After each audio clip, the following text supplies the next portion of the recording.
বাংলাদেশে কিছু অলৌকিক ব্রিজ এবং সেতু রয়েছে, তবে অদ্ভুত বিষয় হচ্ছে ভিন গ্রহের সেই ব্রিজ কিংবা সেতুগুলো পার হতে হলে অবশ্যই আপনাকে এলিয়েন হতে হবে, সাধারণ মানুষ হলে চলবে না। এলিয়েন দ্বারা নির্মিত এই সেতুগুলো দেশের জনসাধারণের জন্য প্রায় 2 দশক ধরে তৈরি করা হয়েছে, অথচ সেতুগুলোতে ওঠারই কোনো ব্যবস্থা নেই। তাহলে এরকম সেতু বানানোর মানে কি? এর কারণ খুঁজে বের করেছে দেশের সাধারণ বিজ্ঞানীগণ। বাংলাদেশের জনসাধারণের কষ্ট কমানোর জন্যই সেতু নির্মাণের দায়িত্ব নিয়েছিল এলিয়েনরা, কিন্তু তারা বুঝতে পারেনি সাধারণ মানুষের এলিয়েনদের মতো ক্ষমতা নেই, তারা এক লাফে সেতু পার হয়ে যেতে পারে না। এটা না বোঝার কারণেই এলিয়েনরা নিজেদের মতো করে সেতু বানিয়ে রেখে গেছে, যেসব সেতুর কোনোটিতে হয়তো ওঠার ব্যবস্থাই নেই, শুধু খালের মাঝখানে আগামাথা ছাড়া একটি কংক্রিটের সেতু দাঁড়িয়ে আছে। আবার হয়তো কোনোটিতে সেতু বলতে কিছুই নেই, শুধু কয়েকটি পিলার বানিয়ে রাখা হয়েছে। আপনাকে সেতু পার হতে হলে পিলারগুলোর উপর দিয়ে লাফিয়ে যেতে হবে। কিছু ব্রিজে আবার রড না করে বাঁশ ব্যবহার করা হয়েছে। হয়তো এলিয়েনরা ভেবেছে রড দিয়ে কি হবে, এর চেয়ে বরং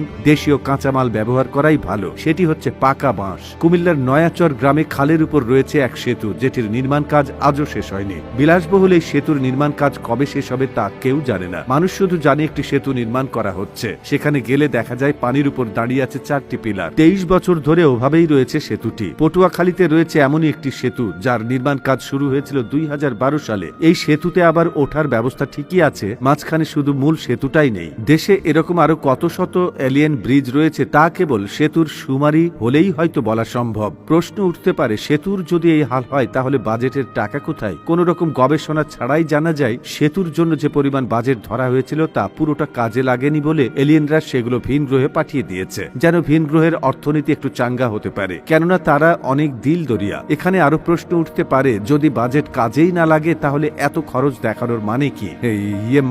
এই প্রশ্নের উত্তর আমরা সবাই জানি, কিন্তু বলবো না। দেশের অত্যাধুনিক সেই সেতুগুলোতে এখন মই ব্যবহার করে কাজ চালাচ্ছে মানুষ, কারণ সেতুগুলো মানুষের উপযোগী করে আপডেট করার কথা থাকলেও পরবর্তীতে সেই সুযোগ আর হয়ে ওঠেনি, কারণ ভিন গ্রহে শুধু টাকা পাঠিয়ে কাজ হয়নি। তাই এলিয়েনরা বাংলাদেশের চুক্তি বাতিল করে এবার নিজেরাই দৌড় দিয়েছে ভিন গ্রহে। এদিকে সেতুগুলোর এমন হাল হওয়ার আসল কারণ খুঁজে বের করার চেষ্টা করেছে দেশের সাধারণ বিজ্ঞানীরা।